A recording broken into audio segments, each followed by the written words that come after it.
여러분, 우리가 살아가는 이 시대는 바쁨의 시대라고 불립니다. 사람을 만나면 인사부터 이렇게 시작합니다. 요즘 어떠십니까? 그러면 이렇게 대부분 대답합니다. 바쁩니다. 너무 바쁩니다. 할 일은 많은데 정작 내 영혼을 돌볼 시간, 가정의 온기를 함께 나눌 시간, 하나님 앞에서 잠잠히 머무는 시간은 어느새 손가락 사이로 흘러가 버립니다. 그런데 정작 무엇 때문에 바쁘냐고 묻는다면 그에 대한 대답을 사실 명확하게 잘 못합니다. 바쁘다는 핑계만 우리가 댈 뿐 그 바쁨 속에서 우리의 영혼은 점점 약해지고 우리의 마음은 무거워지는 현실을 경험합니다. 바로 이런 우리에게 오늘 우리에게 주신 말씀을 이렇게 말씀합니다. 세월을 아끼라, 때가 악하니라. 여러분, 시간은 그냥 흐르는 것이 아니라 잃어버릴 수도 있고 구원할 수도 있습니다. 오늘 말씀은 우리가 어떻게 시간을 잘 다스려야 하는지를 우리에게 교훈으로 주신 말씀입니다. 여러분, 한번 제목을 한번 따라할까요? 세월을 아끼라. 세월을 아끼라. 예, 오늘 이 세월을 아끼라는 제목으로 우리가 시간을 어떻게 잘 다스리며 살아가야 할지를 같이 깊이 묵상하기를 원합니다. 세월을 아끼는 자가 되려면 첫 번째, 지혜로운 자가 되어야 합니다. 그 말씀이 오늘 본문 15절입니다. 15절 같이 읽겠습니다. 시작.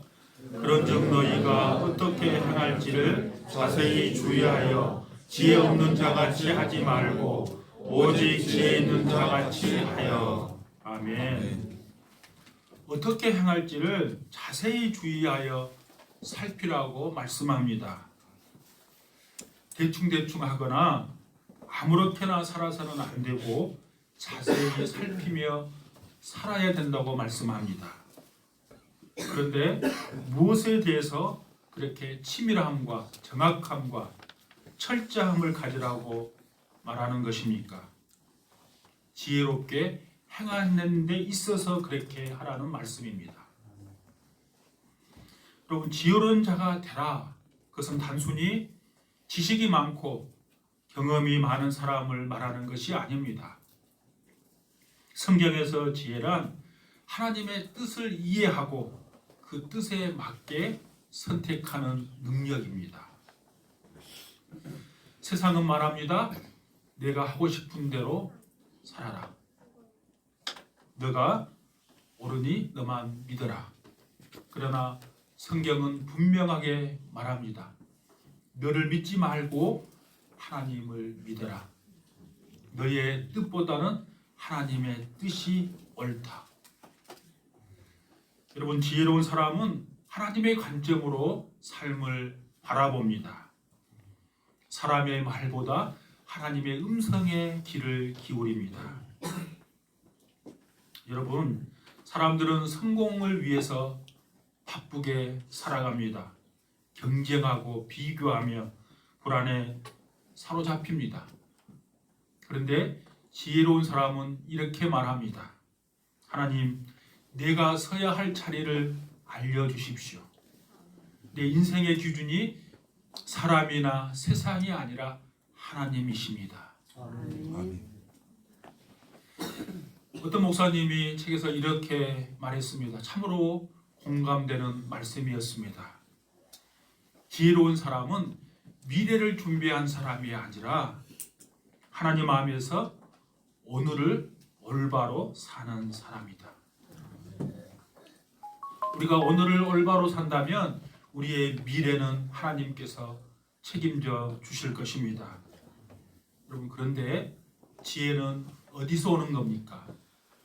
잠언 9장에 보면 지혜는 하나님을 경외함으로 받습니다. 말씀 앞에 머무는 시간이 지혜를 자라게 합니다. 기도 가운데 들려오는 하나님의 음성의 귀를 기울일 때 하나님은 우리에게 길을 비춰주십니다. 그러므로 매일에 우리가 하나님의 말씀 아래 설 수 있기를 주님의 이름으로 축복합니다. 두 번째, 세월을 아끼는 자가 되려면 시간을 구원해야 합니다. 그 말씀이 16절입니다. 여러분 16절을 보십시오. 세월을 아끼라 때가 악하니라. 여러분 세월을 아끼라 그랬어요. 이 아끼다는 동사는 그 헬라어 그 원문 그대로 풀이하면 사다는 뜻이에요. 속량하다는 뜻이에요. 여러분 예수님이 우리를 구원하셨다. 우리가 보통 그렇게 표현하잖아요. 그 구원했다는 말을 조금 어려운 말로 우리가 속량, 구속 그렇게 표현합니다. 여러분 그 구속이라는 단어, 속량이라는 단어가 이 아끼다는 단어가 똑같아요. 헬라어 원문에. 그러니까 아끼다는 말은 속량한다는 거예요. 산다는 거예요. 여러분 우리가 속량이라는 단어가 어떻게 사용된 거 우리가 성경 공부 때 다 배웠죠.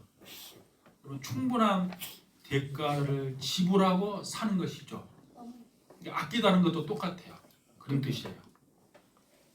우리가 왜 시간을 구원해야 합니까? 때가 악하기 때문입니다. 악한 시대는 우리를 하나님으로부터 점점점 멀어지게 하는 힘이 있습니다. 가만 놔두면 신앙이 식습니다. 그냥 살면 기도가 멈춥니다. 마음을 비우면 말씀이 아니라 세상의 가치가 우리 마음에 심겨집니다. 그래서 시간은 그냥 두면 잃어버리게 되는 것입니다. 시간은 관리하지 않으면 사라지는 것이 아니라 빼앗기게 되는 거예요. 여러분 하루가 시작되면 무언가 우리를 계속해서 잡아당깁니다. 여러 가지가 우리를 잡아당기는데요. 가장 강력하게 우리를 잡아당긴 거 여러분 현대시대에 뭘까요? 그건 바로 스마트폰입니다. 스마트폰에 모든 게 다 있어요. 유튜브도 있고 노래도 들을 수 있고 영화도 볼 수 있고 뉴스도 볼 수 있고 모든 걸 다 블랙홀처럼 우리를 잡아당긴 거 있다면 그것은 스마트폰이에요. 하루가 끝나고 나면 우리가 이렇게 말할 때가 많습니다. 오늘 내가 무엇을 한 건가? 그냥 하루가 의미 없이 지나갔네. 강력한 힘을 가진 그 스마트폰에 우리의 모든 것을 빼앗겨 버렸기 때문입니다. 시간을 구원한다는 것은 의도적으로 삶의 방향을 하나님께로 돌리는 것입니다. 아침에 10분이라도 말씀을 묵상하는 것, 운전할 때 하나님을 찬양하는 것, 내가 산보할 때 감사의 조건들을 하나씩 떠올려 보는 것, 이 모든 것이 시간을 구원하는 거룩한 선택입니다.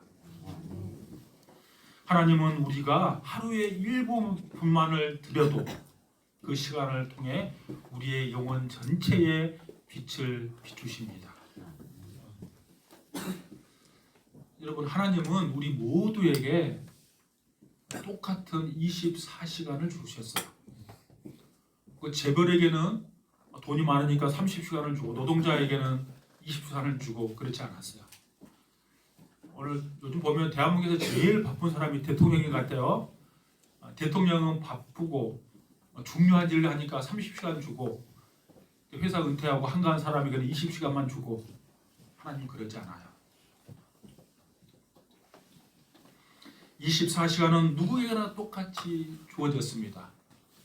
여러분 헬라에서 시간의 개념을 이야기할 때 헬라 사람들은 두 가지로 이야기를 했어요.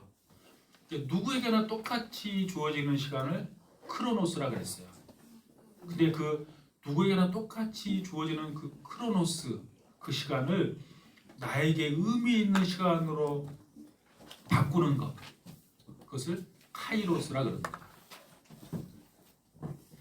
그러니까 모든 사람에게 똑같이 주어지는 그 시간을 의미 있는 시간으로 우리에게 바꾸라는 거야.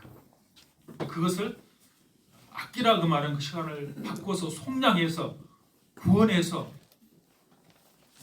우리의 주인 대신 하나님 앞에 돌려드리라는 거예요. 그냥 두면 흘러가 버리고 허비되기 때문에 그 시간을 구원해서 하나님의 나라를 위해서 하나님 앞에 올려드리라는 거예요. 그럼 제가 아끼다는 단어가 속량이라는 단어와 같은 단어다 그랬잖아요. 여러분, 예수님께서 우리를 속량하기 위해서, 우리를 구원하기 위해서 충분한 대가를 지불했어요. 그 대가가 뭡니까? 십자가에서 자신의 모든 것을 드리는 거예요. 마치 시간을 구원하는 것은 그와 같아요. 충분한 대가를 지불하지 않으면 그 시간을 살 수 없어요. 제가 예를 이렇게 들어보겠습니다. 우리가 하나님 앞에 새벽 시간을 드리기 위해서는 충분한 대가를 지불해야 돼요. 어떻게 지불해야 합니까? 저녁 TV 보는 시간을 줄이셔야 돼요. 우리 나경원 집사님이 토요일날 그때 새벽 기도 올 때 그렇게 이야기했어요. 목사님 새벽 기도 올라오면 TV를 끄고 10시 전에 자야 오지, 그거 안 하면 제가 새벽 기도 못 와요. 맞는 거예요. 충분한 대가를 드리지 않으면 새벽 기도 나올 수 없어요. 여러분, 제가 자녀들을 교육시킬 때 가끔 그 이야기해요. 여러분, 자녀들을 공부 잘하는 자녀로 여러분 키우고 싶습니까? 먼저 내 DNA가 우리 자녀에게 그대로 가기 때문에 내가 좀 DNA가 부족하면 자녀가 뛰어나게 공부 잘 못할 수 있을 것 같아요. 근데 웬만하면 머리로 공부하는 거 아니라 제가 늘 강조하잖아요. 엉덩이로 공부하죠. 자녀가 엉덩이로 공부하게 만들려면 어떻게 해야 돼요? 내가 시간을 사야 돼요. 어떤 시간을 사야 돼요? 부모가 TV를 끄고 책을 보는 시간을 사야 자녀가 공부하는 자녀로 자랄 수 있어요. 여러분, 내가 TV 보고 우리 자녀가 공부할 거 기대하지 마세요. 절대 그럴 수 없어요. 그 대가를 지불해야 그 시간을 살 수 있는 거예요. 여러분, 그것이 하나님 보시기에 제대로 사는 인생, 올바른 인생입니다. 하나님 보시기에 아름다운 인생, 의미 있는 인생을 살기 위해서는 우리가 하나님의 뜻을 잘 이해해야 합니다. 그 말씀이 오늘 본문 17절입니다. 17절은 같이 읽겠습니다. 시작. 그러므로 어리석은 자가 되지 말고 오직 주의 뜻이 무엇인가 이해하라. 아멘. 하나님의 뜻을 알기 위해서는 먼저 어리석은 자가 되지 말라고 말씀합니다. 그래서 어리석은 자가 무엇일까? 어리석은 자는 머리가 나쁘고 공부를 못하는 것을 말하는 것이 아닙니다. 성경에서 말하는 어리석은 자는 하나님을 생각하지 않고 자기 마음대로 사는 사람입니다. 어리석다의 원어의 뜻은 분별 없이, 목적 없이, 영적 감각 없이 사는 사람을 말합니다. 어리석은 사람은 하나님의 뜻을 묻지 않습니다. 시편 14편에 보시면 어리석은 자는 그 마음에 이르기를 하나님이 없다 하도다 그랬습니다. 하나님이 없다는 말은 말로, 그 입으로 하나님이 없다라고 말하는 뜻이 아니라 삶에서 하나님을 배제한다는 말이에요. 하나님과 관계없이 산다는 말이에요. 중요한 결정을 할 때 하나님의 뜻을 묻지 않고 자신의 판단과 감정과 욕심이 기준이 되고 오늘을 살아도 왜 살아야 하는지 알지 못하는 목적 없는 삶, 바로 그 사람이 어리석은 사람입니다. 예수님은 집 짓는 사람의 비유를 통해서 이 어리석은 사람에 대해서 이렇게 말씀하셨습니다. 마태복음 7장 26절입니다. 듣기만 하고 행하지 않는 사람은 모래 위에 집을 짓는 어리석은 사람과 같다. 그러니까 말씀을 모르는 것이 아니라 말씀을 알면서도 자기 뜻대로 사는 삶, 그것이 바로 어리석은 사람입니다. 여러분, 하루 일과 중에 하나님께 묻는 시간이 여러분 있으십니까? 가정과 직장에서 하나님의 뜻을 바라보는 시선이 있으십니까? 반드시 그 시간을 여러분 가지셔야 합니다. 그래야 어리석은 삶을 살지 않기 때문입니다. 여러분, 김하중 장로님이라는 분이 있습니다. 김대중 대통령 시절에 그 청와대 비서실에 외교 안보 수석을 했고 중국 대사를 지냈던 외교관입니다. 수많은 외교 문제와 국가적 결정을 다루었는데 그는 그때마다 성경과 기도의 원칙을 붙들었다고 그는 말했습니다. 그의 간증을 이렇게 말합니다. 나는 중요한 순간마다 내 지혜로 판단하지 않고 반드시 하나님께 물었습니다. 그는 늘 하는 기도가 아주 단순했습니다. 하나님, 어떻게 할까요?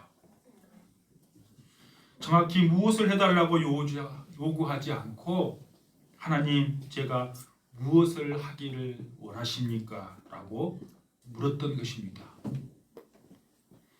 여러분, 아주 놀라운 간증들이 많이 있는데요. 여러분, 김하중 장로님이 쓴 책 하나님의 대사라는 책이 있어요. 아주 우리 특별히 그냥 가볍게 읽어볼 수 아주 좋은 책이에요. 그러니까 하나님께서 이렇게 역사해 가는구나. 우리가 한 달에 한 번 간증하잖아요. 그 간증집이기 때문에 아주 그냥 우리가 가볍게 읽을 수 있는 책이에요. 또 여러분 유튜브 여러분 보시면 김하중 장로님 간증 치면 각 교회에 가서 간증한 내용들이 많이 있어요. 여러 내용이 있는데요. 제가 한 가지를 소개합니다. 김대중 대통령께 보고하는 그때 말을 바꾸게 된 사건이 하나 있었어요. 뭔가 하면 대통령에게 이제 외교적 현안, 아주 중요한 현안이 있었어요. 근데 그것을 보고하면 여러분 어떻게 합니까? 한 가지 보고서만 갖고 가는 거 아니죠. A안, B안, C안 이렇게 여러 가지 만듭니다. 그거 가지고 대통령에게 이것은 이런 장점이 있습니다. 이것은 이거에 우리에게 유리함이 이런 거 다 A안, B안 보통 만들어서 가요.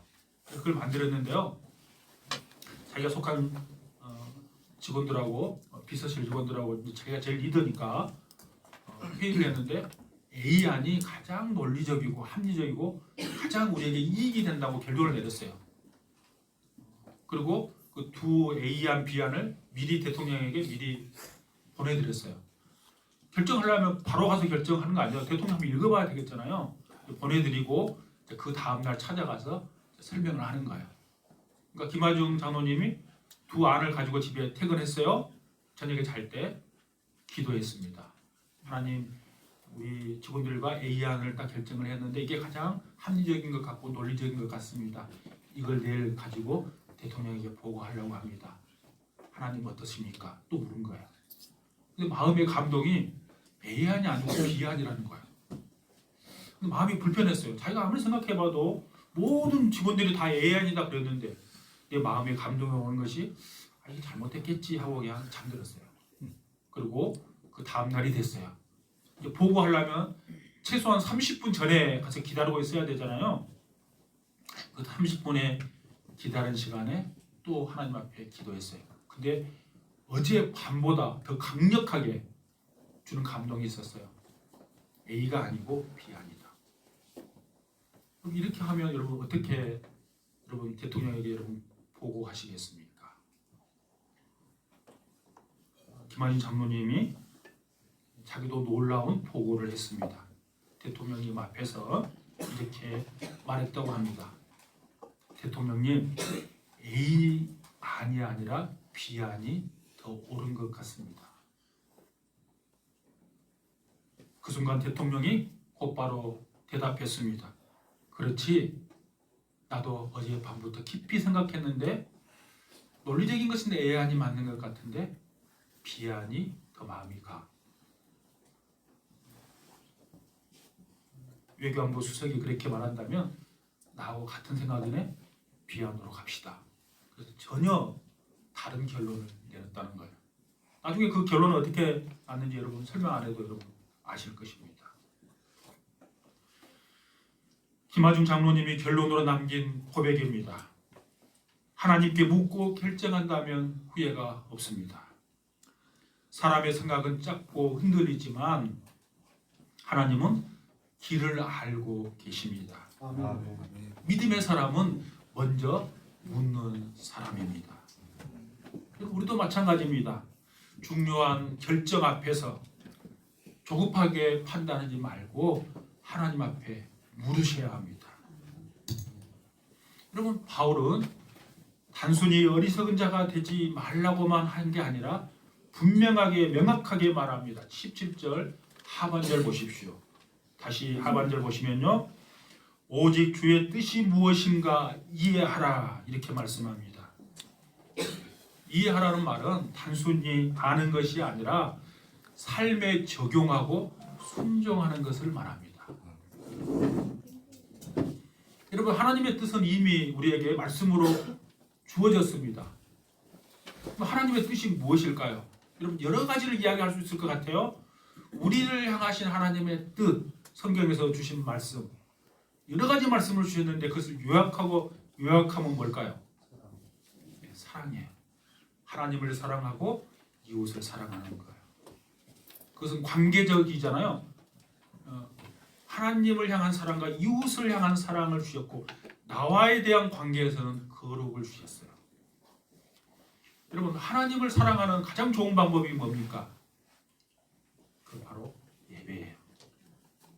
예배는 하나님을 사랑하는 모든 헌신이 다 녹아져 있기 때문에 그래요. 예배는 시간을 드립니다. 물질을 드립니다. 내 모든 마음과 정성을 다 드리는 거예요. 하나님을 사랑하는 가장 좋은 방법은 예배 드리는 거예요. 이웃을 사랑하는 가장 좋은 방법이 뭘까요? 내가 낮아져서 섬기는 거예요. 혹시 예수 믿지 않는 사람이 있다면 사랑의 복음을 전하는 것이 가장 사랑하는 거예요. 여러분, 나와의 관계에서 거룩은 뭘까요? 당연히 세상의 가치를 따라가지 않고 하나님의 말씀을 따라 사는 거예요. 이게 우리를 향하신 주님의 뜻이에요. 평생 이 세 가지를 생각하며 살아야 하는 거예요. 주의 뜻이 무엇인가 이해하라. 기도를 하며 하루를 물어야 합니다. 말씀을 따라 하루를 결정해야 합니다. 하나님을 기억하며 걸어가는 하루가 지혜 있는 성도의 인생길이 될 줄로 믿습니다. 마지막 세 번째로 세월을 아끼는 자가 되려면 성령 충만함을 받아야 합니다. 그 말씀이 18절입니다. 여러분 18절 같이 읽겠습니다. 시작. 술 취하지 말라. 이는 방탕한 것이니 오직 성령으로 충만함을 받으라. 아멘. 그럼 쭉 이야기하다가 성령을 이야기하는데 왜 술 이야기를 했을까 이렇게 생각할 수 있을 것 같아요. 근데 어떤 사람들은 이 말씀에 은혜 받는 사람들이 있어요. 목사님, 술 취하지 말라 그랬으니까 저는 술 안 취하게 먹을 수 있어요. 이렇게 말하는 사람이 가끔 있어요. 여러분, 제가 회사 생활을 오랫동안 했잖아요. 저는 술을 안 먹으니까 술 먹은 사람 제가 많이 봤어요. 근데 제가 끝까지 집에 없고 데려다 준 사람도 있었고 토하면 제가 다 청소한 사람도 있었는데요. 여러분, 자기가 술 먹어가지고 취했던 사람 제가 별로 못 봤어요. 안 취했다 그래. 제가 볼 때는 눈이 다 풀렸어. 혀가 꼬여있어. 선배님, 안 취했어요. 이러는 거예요. 자기가 술 취했다고 생각하는 사람 아무도 없어요. 근데 왜 술 취한 거지 이걸 이야기했을까요? 술 취한 거하고 성령 충만한 거하고 비슷하기 때문에 그래요. 술 취하면 용기가 생기지 않습니까? 자기의 힘으로 움직이지 않아요. 풀 힘으로 움직인 것처럼 성령으로 충만하면 내 힘으로 움직이는 것이 아니라 성령님의 은혜로 움직이는 거예요. 그래서 술과 성령을 지금 비교를 해놨어요. 여러분, 우리는 지혜를 알고 시간을 아끼는 것이 중요하다는 것을 이해했습니다. 그런데 우리의 힘만으로는 그걸 할 수가 없어요. 그래서 하나님은 성령님을 우리에게 보내주셨어요. 성령 충만은 감정적으로만 뜨거워지는 것을 말하는 것이 아닙니다. 성령 충만은 내 마음, 내 생각, 내 감정, 내 의지를 하나님의 통치 아래에 두는 거예요.